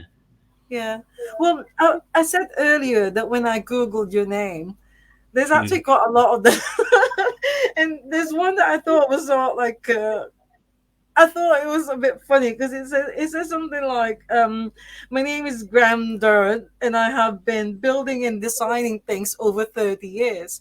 And it was Yeah. all like looked at the photo, and it was all like, "It's not him. That's not that's not the Graham Durrant that I want." And I think it's like, um, it's a company called Hemp something, Oh right. and Yeah. yeah, so that's not you. And then there's No. another. No, that's not you. There's another Graham Durrant that's an author, and Yeah. he's actually written the book called The Sea, the 70s, and the Passage. And I was all like, oh, this could be him. And I was all like, no, it's not. It's not Uh, you. Because have you ever actually sort like Googled your name and then sort like well, see I what think comes everyone up? does do that occasionally, but yeah, I'm not. Bizarrely, I don't know if there still is, but there used to be somebody at my dentist who had the same name Oh, at my dentist. So you can imagine something terrible could happen, couldn't it, if they got you mixed up? um, but yeah, no, it'd be really strange to meet one of them. and yeah. Well, Yeah, meet you kind of namesake. yeah. Well, It's there's never this happened though. one. There's this one that says digital developer and Yeah, content creator specializing in storyline and graphics, and I think that's you. that is me. Yeah, That yeah. I think is that's my other life. Yeah, in the amazing world of e-learning. yeah. So that's what you do when you're not drumming. Yeah, yeah, yeah. So that's my sort of day job. Yeah, yeah. Yeah, it's kind of graphics and stuff. So it's kind of semi-creative. Um, Yeah. but yeah, So it's that's more what your family, like what your sister and what your brother are doing. So you're back into the sort like the arts. yeah. Um, I've always carried that on. yeah, Yeah. But I yeah. mean, when I was at art college, I did my degree. In fact, I did a sculpture degree, and one of my tutors was Anthony Gormley, who did the Wings of the North. He was like the tutor Angel, at Angel Britain, of the yeah, North. yeah, Is Angel it? of the North. Oh You my know that, God, really? yeah, he was Oh, one of my tutors. So I was I went for I was going to do an MA basically, so I got shortlisted for the Slade to do an MA, but I didn't quite get in. So at that point, I kind of thought, all these years I've been doing music and art as well, and yeah, the music had taken a bit of a back seat while I was concentrating on the art. And I thought, you know what, I'm just going to go all out on the music now and just give it a good go, which is kind of what I did really. I spent the next few years, with met up with the Bears and so on, and yeah, put some records out, and we sort of almost kind of, we're always on the cusp of yeah. sort of taking off, but it never quite happened. But I'm kind of glad it didn't really, because my sort of brief experience with bands that did sort of get picked up by somebody in the, like A&R person or whatever, or got signed to a big label or whatever, Yeah. most of them seemed to be like sort of crushed by it. They were like sort of there was so much control, that Yeah, they'd yeah, lost all their sort of uh, artistic, expression, because they were just completely being controlled by somebody. So yeah. it's kind of nice when if you never kind of really hit the big time, you no one's telling you what to do. You're on these tiny little labels putting out 1,000 copies. And you just do what the hell you like. Yeah, yeah, And yeah. and that's a nice place to be. I sort of actually really appreciate that now. I think, yeah, I'm quite glad. That's good. Well, I've still got my 4 regular questions that I ask. I know it's Right. already past 7. So the first one, I don't remember seeing you twirl. Do you ever sort of like Ah, twirl when you? it's a good question. Well, funny enough, the it's something that I've always thought was a bit sort of naff, because I always thought, yeah, these drummers that they're just showing off all the time and all that. And during the pandemic, it was just something that I thought, you know what, I'm just going to see if I can learn how to do this, because it was just like, I saw a YouTube video on how to sort of twirl a stick. I thought, what the hell? I've got some time on my hands. So I have learned how to twirl it a bit, but Yeah, it's not yeah. something.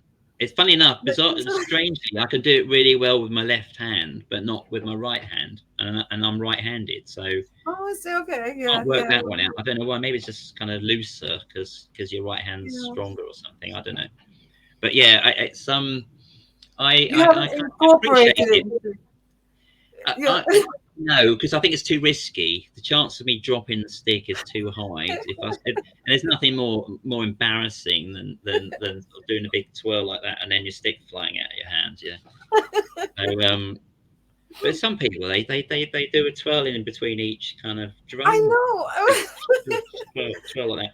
Just think, oh, I'm for goodness actually, sake. I'm actually really excited for my next week because he's the best twirler drummer I've ever seen. So Oh, really? he's gonna come on the show next week. So I'm really Who, looking forward who's to who's that. that then? It's Kevin Rankin, who's the drummer of a flock of seagulls. Oh, wow. Okay. Yeah, yeah. Cool. He's I like mean, twirl, boom. And it's like both hands as well, not just you know one. what?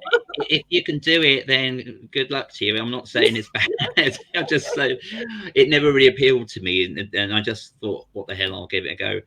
Not But even I with had yeah, not even with Sumerian kings, because oh, that's more like that was clog. kind of yeah. That's Yeah, kind of why I think I started thought maybe I should learn this because part of it is theatre. Part of what you're doing up on stage is theatre, and it's like yeah. you need to have there needs to be some visual element to it. So I did think there might be something I could sort of incorporate, but no, I'm not. It's not really. It doesn't really go with the other with people like the Bears and stuff. It's just I'm not sure it would work. But there is one guy I've seen who sort of takes it to another level and actually juggles. He actually juggles drumsticks and plays amazing drums at the same time. I mean, he's like a top drummer. I mean, Yeah. he's got all the chops, but it's just his like little trademark thing. He'll have three sticks basically, and he'll play the entire tune of whatever it is with three sticks, but only with two in his hand at any Oh time. wow. So it's incredible. It literally is juggling the sticks as he's playing all the cymbals, hi hat, everything. Amazing. Oh But wow. I mean, how much time must he have spent learning how to do that? I mean, he must have no life at all. Imagine doing, imagine doing that all throughout the set. So like And an that's what he hour does. and a half His of this. normal playing. His normal playing is to juggle while he's playing the whole time. Well, maybe it's something that you might, since you've already started learning how to do it, you might I mean, try it one. What yeah. about drumming heroes? Do you have any sort of, like Oh any? well, I guess the I guess my first well the Beatles. I think it's I kind of the first kind of music I was really exposed to was the Beatles. So Ringo Yeah, Starr. I mean, it's one of those things that people kind of joke a bit about Ringo Starr who are not musicians. But I've never met a drummer who doesn't think doesn't rate him. It's just that his fills and everything is just like it's just he's just got something that other people haven't got. So yeah. Ringo Starr, absolutely brilliant. Keith Moon, uh, Oh yeah, yeah, just yeah. unique. His style is just completely unique, and I think again some people just don't get it. I think he's just a bit of a lunatic. But his playing is um, just phenomenal. He's perfect. His timekeeping and everything is absolutely perfect. And uh, yeah, who What else? I about think from Sarah Records bands? Any of um, them that you saw? not. I mean, I'm not particularly aware of. Of any, No, I mean it's just a thing that I think people think that if you're in a particular genre, they like put you in a genre, they think that that's the only music you listen to. But it's actually the opposite. You listen to every type of music, pretty much bar yeah, that type of so music. I mean, I've obviously I'm aware I've listened to all that stuff, but it's not something I listen to that much. yeah, I yeah, listen to the stuff that influences that style of music. So yeah. I'll be listening to um, all sorts of things, Yeah. and Well, so another coming back to yeah, so another genre that was so like quite fascinating because I only discovered it when I was, when I came here. It was like a C86 one. I mean, it's like, Mm. everybody's talking about C86, and it was like, I Well, don't think we have that in the Philippines, but I think, well, I think, what it is that the NME put out a free tape, and it was like the C86 tape they put yeah, out, and they had a whole collection of bands that were just the current sort of bands of that era at that time. So it's a kind of it's a very sort of catch-all sort of term. It really just is about that. I mean, there's a certain style, I guess, to the bands that were around at that time, but there is a very loose connection. yeah, But yeah, we've definitely been included in that. Although we went on that tape, we've been included in that sort of in that genre. I think the Bears. yeah, But, I was coming back to drummers. I would say Pete Thomas from the Elvis Costello and the Attractions is like all a big right, influence, because one of the things that I learned to play drums on was listening back to like an in concert of the Elvis Costello. And I almost wore that tape out. I just used to listen to it for over and over again. And he is just, I don't know why no one ever mentions him, because he's like one of the greatest drummers ever. That guy is phenomenal. If you ever oh, get a chance to listen to the yeah, Attractions live from that sort of time period, I yeah, mean, I'd sort of be hard pressed to find a drummer that is better than that. His guy is absolutely amazing. He's just brilliant, and no one ever sorry, mentions it. sorry, what's his name? Pete Thomas. Pete Thomas. Pete Pete Thomas. Thomas, okay. Yeah, 'Cause, I mean, I've got to be honest. Elvis Costello, I know he's massive and he's all like, but yeah, I only really know Every Day I Write the Book, but that song is just yeah. absolutely Oh, amazing. you've got to get got to do a bit of looking up, because yeah, I mean, it's got a massive back catalogue of Yeah, yeah. material. Yeah, there's Oliver's Army as well. I do know Yeah. Oliver's Army. So I think I've Um, got his CD, so I will so like yeah, I will listen to him more. Right. So yeah. any other so like Yeah, so I mean, I think like John Bonham, I guess, from Led Zeppelin drummer. It just, the sound is just like amazing. It's just like he's just got the best drum sound ever, yeah, because he just plays it so ridiculously hard. I mean, I don't think anyone has ever matched how yeah, ferociously hard he plays the drums. And I yeah, mean, he literally was a bricklayer. That's what he did before he started, before he became like a sort of megastar. He was a bricklayer. So the guy was big as well, and he's a really big, hefty sort of bloke. And he's just, you ever see any film footage of the Zeppelin? I mean, the guy is just, no one. It's just the power that he's putting down on that kit is just off the chart, and that's how they got yeah. that sound. And the drum sound for it is never been matched, I think, for No, Zeppelin. And then it's I think the other thing about Bonham is a lot of people just think, oh, it's like heavy metal, it's like boom, 4/4. He was really, he was quite funky. He could do. It's quite syncopated, a lot of his stuff. Although it was sort of heavy rock, it actually had a bit of syncopation in it, and there's a yeah, lot more sophistication to his playing than you think. There's some drummers like play that sort of style of music, and they sound like a drum machine. They're just sort of like and there's no feel to it. It doesn't have any kind of like emotive kind of feel to it, and he's the complete opposite to that. His stuff is just got, it's got immense power, but he's also got the feel as well, which is yeah. why he's like one of the greatest drummers ever, I think.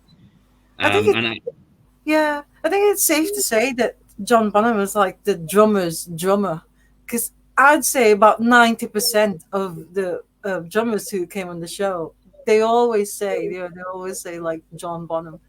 So yeah, it's like so it always feels like he's the drummer's drummer, yeah.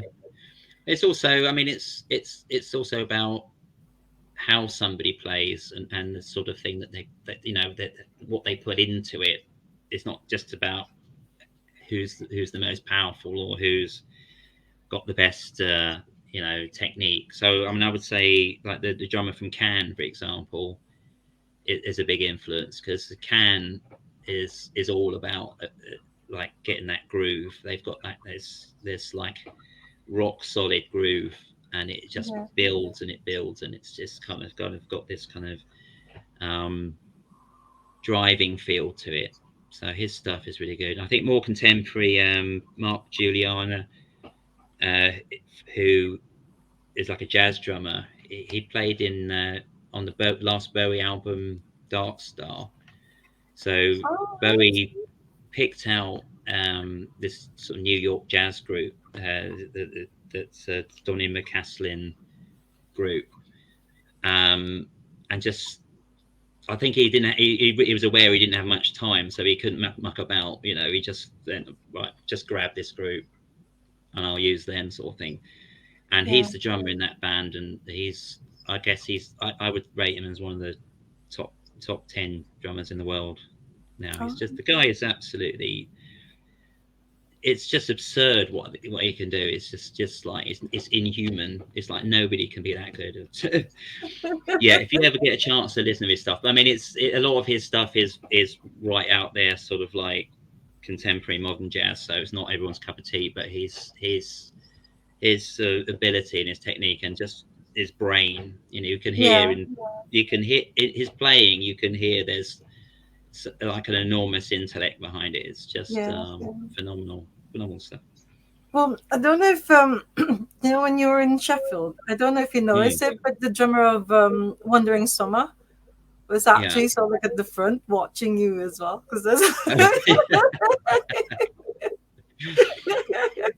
so maybe sort of like trying to sort of like see what he can Yeah, well, pick from you always you have to. or You're always going to check out the other drummers, aren't you? It's something. like it's But interesting. do you actually like the drummer of Saint Christopher? Did you sort of like talk to each other, and do you do drum talk when you sort of like Yeah, together? absolutely. I had a chat with him actually afterwards because I could see he had a very odd arrangement.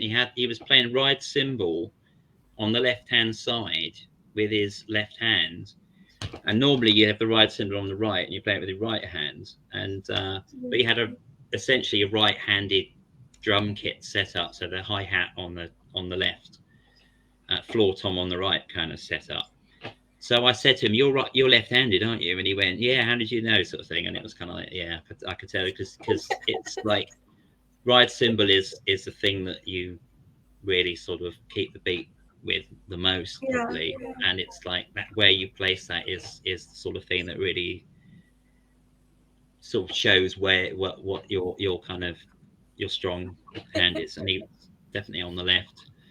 But I yeah, mean, Ringo Starr was actually left-handed, left-handed. and Yeah, he he um he kind of forced himself to play a right-handed drum kit. I can't remember what there was some reason for it, um, but that explains why some of his fills are completely unique because he's playing. He never plays the obvious kind of kind of thing because he's actually left-handed. So the flow is kind of just odd. It's unexpected yeah, all the time, yeah. which just gives it that kind of unique quality. Yeah, another thing that I've sort of like when I was young, when you do sort of like a drummer pose, you do the cross that Yeah. you cross. You're sort of like, but not many drummers actually do that. I think they just sort of like they don't do the Yeah, or do yeah. I mean, you can play the hi hat with your left hand if you want to, but yeah, it's yeah. just it kind of feels more natural to play the hi hat with your right hand because With the okay, yeah. yeah, and the backbeat with the left hand like that. That's you kind of holding down the backbeat, and then your right hand is then free to do the more kind of intricate stuff around the kit. Yeah. Um, but it's also to do with where your feet are, what your feet are playing. So you're a lot of people go on about drummers are where it's like doing that, Yeah. tapping If you your can head do and doing that. that. It isn't really, because what you're doing with your right hand is connected to what you're doing with your right foot most of the time. It's just like you might be playing two beats with the right foot and one beat with the right hand, but it's kind of locked in together. So the hi hat and the kick drum is all very connected, you know, and yeah. So it's kind of like your feet and your hands are sort of playing in Oh, tandem, really. yeah, yeah. It's Unless still, I still you're think, doing something really fancy. But what I can't get my head around is when you see someone playing like Hammond organ and they're doing a bass line with their feet, and then they're playing everything else with their hands. I just think that's oh, just impossible. How can you possibly do that? You know, they have like the bass pedals. It's like literally another keyboard on the ground. So it's got the black and white keys, you know, yeah, but yeah, they're yeah. just sort of giant size because you have to play them with your feet. But they just got like another keyboard on the floor that they play with their feet. How can you do Wow. that? To me, that just seems like impossible. But um, those people are they definitely, you know, tapping their head Yeah. and And doing the those, other thing. yeah. Well, the next question is, what about accidents? Have you ever had, like, all those years that you've been drumming? Have you ever had any accidents or maybe Well, disasters? there's been numerous times that sort of cymbal stands have like collapsed, you know, in the middle of a song. Like it's especially when you're using other people, you know, like there's several bands using the same kit. Yeah, Everyone yeah, kind of fiddles around but adjusts everything. So when you come to play it, sometimes somebody's adjusted a stand and they might not have tightened it up enough or something.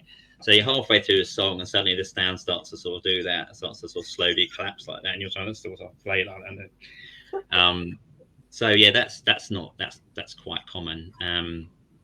Uh, I think the one thing that comes to mind is I did a gig once in Brighton, and I was playing. This is when I was what this like art school band, and my father was there, and you know, in the audience, and I don't yeah. know why, but I just got this attack of nerves. I suddenly felt really nervous about this gig, and we were hanging around for ages. And I just probably basically had too many beers before we went on. I think was just one too many. And anyway, in the middle of the set, there was this one song which kind of broke down to like a kick beat, just on the bass drum, boom, boom, boom, boom, like a couple of bars of that, and then Yeah. everything would sort of come in on top of it. And I was sitting there playing this, and I was thinking, yeah, that's in time, that's steady, that's. And I looked up, and all the band was sort of turning around and going like this, looking at me like this. And what I was actually doing was I was going boom, boom, boom, boom, boom, boom, boom, boom, because I nearly completely conked out because that extra pint of beer it was just one too many, and I almost conked out in the middle of the song, and then Oh, we just all came back in again, and it was fine after that. But what that? in my head, it was perfectly in time. I was sort of there. That's good. Yeah. That's in time. I thought, why is everyone looking at me? What did your dad say to I you? don't think you know. The thing is, when you play live, no one notices the mistakes. They honestly don't. Apart from the band members, of Yeah, the course. band do. Yeah, but you just have to front it out. Never apologise. Never go. Oh, sorry for making that mistake. Because no one notices. Even if people are playing completely the wrong key or whatever, nobody Yeah, notices. yeah, because it could have been sort of like part of the, part of the set or part of the song or Yeah. something. Yeah. The in terms of calamities, the Bears though just seem to be like accident prone as a band. Anything that could ever go wrong went wrong. Apparently, when they did the second Peel session, they went to leave, and the key snapped in the door of the van, so they couldn't drive the van back, and Oh, they were stuck. So they had to sleep on the floor of the Maida Vale studio, because they had to get picked up the next day. And in the morning, at some really really early in the morning, like 8 o'clock in the morning or something, all this entire kind of orchestra came in and had to sort of step over these sort of bodies on the floor. oh God. But yeah, we had a absolutely disastrous tour in Europe where the van broke down, and Oh, yeah, we yeah. had to leave the van in Switzerland, um, put all our equipment in some poor guy's flat that this bloke had put us on. He had this tiny flat. We put all our gear. It took up about a quarter of his entire room. You know, he was living in like a sort of one room sort of apartment. And then we had to get on the train and go all the way back home to get some more money and another van to come back and rescue the van. Okay. And on the way back, we were at the main train station at on the border with France, and we couldn't work out why we couldn't see any trains come up on the board. What we didn't realise was there was another board, because they only showed the trains in Switzerland on this board, and the French trains were somewhere completely different on the platform. And then suddenly realised this train was just about to go, that we'd been waiting hours for this train. So we all legged it down the platform. And just as we get on a train, look round, and our manager had gone up the wrong platform. he was halfway up the other platform. He was just sort of like, it was, you know, just as the train was pulling away. So he got like lost in France basically on his own. Yeah. So, yeah. Do you miss that part of touring? I don't miss the complete incompetence. No, I don't miss it. But it is quite it's always interesting. There's always something happens. You know, I think with the American tour, it just seemed to be every taxi driver that we got was a complete nut job. I mean, they were all mad as hatters. You know, the first one we got, we foolishly, somebody suggested, because we had to get from JFK Airport to Brooklyn, and someone said, "Oh, the underground's not great in New York. It's nothing like the one in London." So they said, "Oh, you know what? If we all could share a taxi, it'd probably be quicker and cheaper just to get a taxi." So, okay, we'll do that. Of course, what we hadn't figured on, we actually arrived bang on rush hour, so it was the worst possible time of day to arrive. It took us like 2.5 hours to get to the place we were going. It was only about 6 miles or something, and we had this kind of Korean taxi driver, and this guy, he didn't stop talking for the entire journey. He was like non-stop. For 2 hours, it was over 2 hours. This bloke, he just wouldn't shut up. It was like by the end of it, we'd had just come off the plane. You know, we had this like whatever it was, 17-hour plane flight or something. And this guy went for 2 solid hours. He never stopped talking for 1 second, this bloke. So, yeah, and then in San Francisco, we had this guy who was obviously like an acid casualty from the 1960s. And I think as soon as they find out you're a band, for some reason, they just think they'd start telling you all this stuff. And he's going, "Yeah, man, the 2 Twin Peaks, you know, it's the mountains at the back of San Francisco." He says, "Yeah, I was jogging around there one night, and I just come around a corner. I saw myself coming the other way." And then we just thought, "Oh God, here we go. It's another one, another complete loony." And then there's another place in America where we got this taxi driver who was like a total redneck. I mean, he was like a cartoon redneck. I mean, he was bald, where he was wearing this white vest top. You know, he was really fat and sweaty. He's like Jabba the Hutt, basically.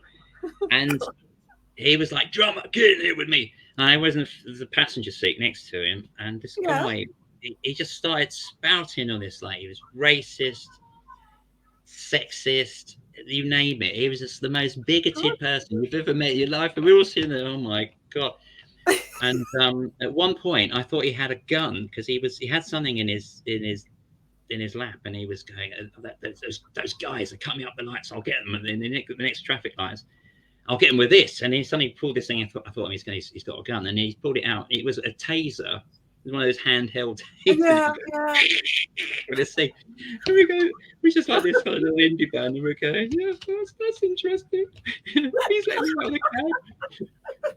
When we finally got out of the cab. How old were you that time? This is in 2010, so I guess 2011. Okay.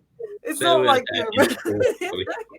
But we got out of the cab, and I turned to the guy who was our sort of chaperone, And I said, is this normal? And he went, oh yeah, it's taxi drivers. Like he just thought it was like happened every day.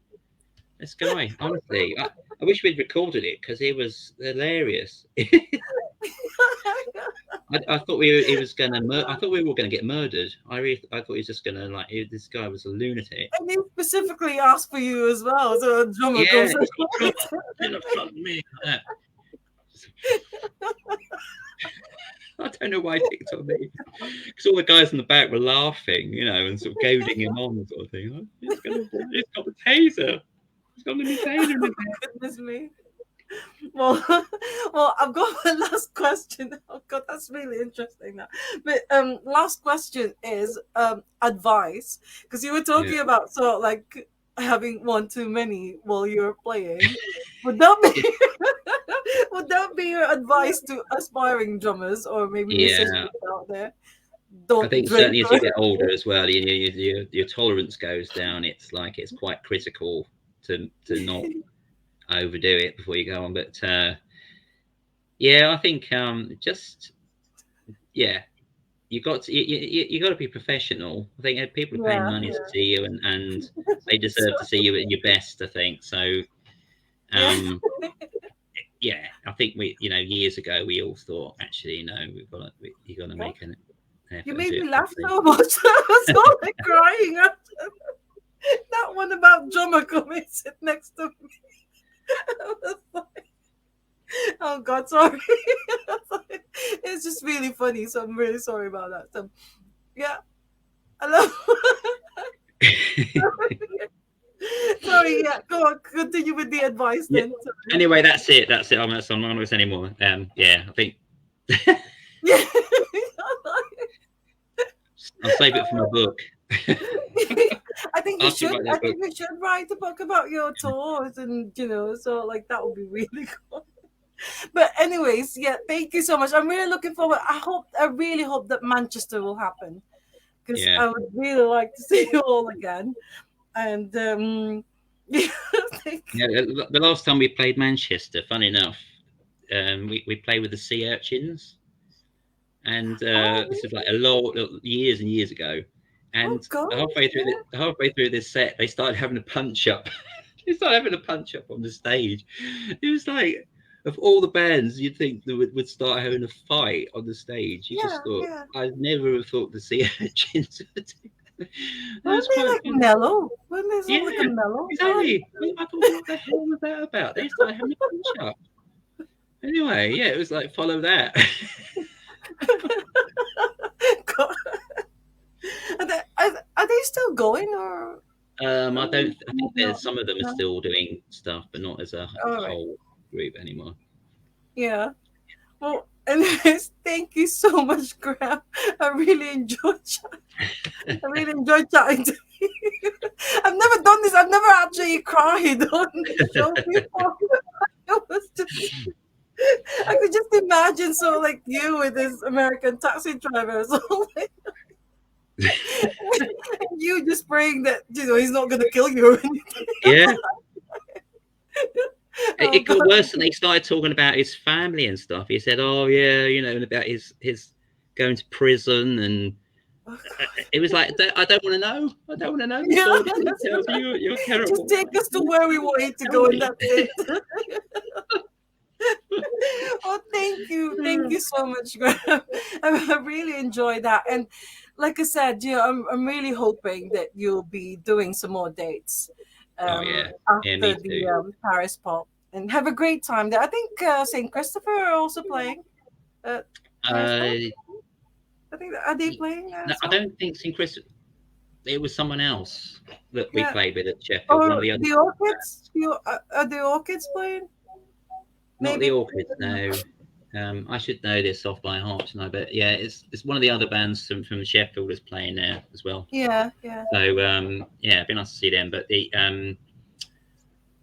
yeah, I think Heavenly are the Oh yeah, headline. yeah, yeah, Yeah, yeah. so we're not headlining this time. Okay. Well, it's at, that gig in Sheffield. It's the Yeah, album launch of Under the Bridge. But yeah. of the four bands who are actually played that night, you're the only one who actually hasn't got an entry in that. I think Robert's got Yeah, a solo Rob's on one. it. Yeah, yeah. Yeah, Rob's solo things on it. yeah, Yeah, but not 14 Ice Bears. That was no, all I think. But you're the headliners, and yet you haven't got you haven't it's got an close entry enough, in isn't that it? one. All right. Well, thank you so much, and enjoy the rest of the day. And so like, I'm really glad that you said yes, even though I asked for a later time. But I'm actually going to be in Brighton next month because Oh right, yeah, Mick Head is going to be playing at is it Comedia? No, Comedia. Yeah, yeah. no, Chalk. Sorry, Chalk. Oh sure. Okay, yeah. Yeah, a That's place a good called venue. Chalk. And if you get a chance, you've got to see you've got to see Yeah. Michael Head and the Red Elastic Band. They're playing on the 8th of May at Right. Chalk. Okay. So yeah, yeah. And yeah, because I mean I'm doing the whole tour. I'm doing the 6 dates. Oh right. Wow. Yeah. So yeah, so hopefully see you there. Hopefully see you in Brighton. All right. Yeah. And It'd be great. I'll be in Manchester. If we do oh it. yeah. Or if you're playing in Manchester, yeah, Yeah. I'll definitely go and see you then. Okay, well, thank you so much. You're And welcome. take care and all the best to 14 Nights. But I hope you won't split up again. Oh I no, hope no. this Well, will be, this will be it. you just have a rest every now and again. Oh, yeah, yeah, but not split up. So, like, all right, we'll see you. Thank you All so right. much. All right, Thanks a lot, bye, then. Graham. Bye See then. ya. Bye. Bye. Bye. Oh, thank you so much, everyone. I'm really sorry about. I was just so like, oh God, I was just crying. But no, it's just because it's so funny and it's just so like sometimes I get when I get the giggles, I just can't stop. And it was like, yeah. But anyways, yeah. Next week, I mentioned earlier that I'm gonna have the best twirler drummer I've ever seen live. Kevin Rankin is gonna be here next week, and I think it's gonna be on a Monday, not on a Sunday, but Monday next week. Yeah, so please do keep an eye out for the guest announcement post for that. And as always, I mean, I've only seen them once, and I've seen him play drums once, and you know he's just absolutely amazing. Thank you so much to Graham Durrant, not Durant, but Durrant, um, current but with a D. Yeah, so thank you so much to him, and as always, love music, love life, love drummers. They're just absolutely amazing. I still think they're like the coolest and the funniest as well. The funniest like band member. So yeah, thank you all very much. In the Philippines, in Manila, go back to sleep because it's Monday, early Monday morning, and hopefully have a good week. And it's the same for us here in the UK. Have a good week next week, and I'll see you all again on Monday. So thank you all so much. Bye for now. Bye.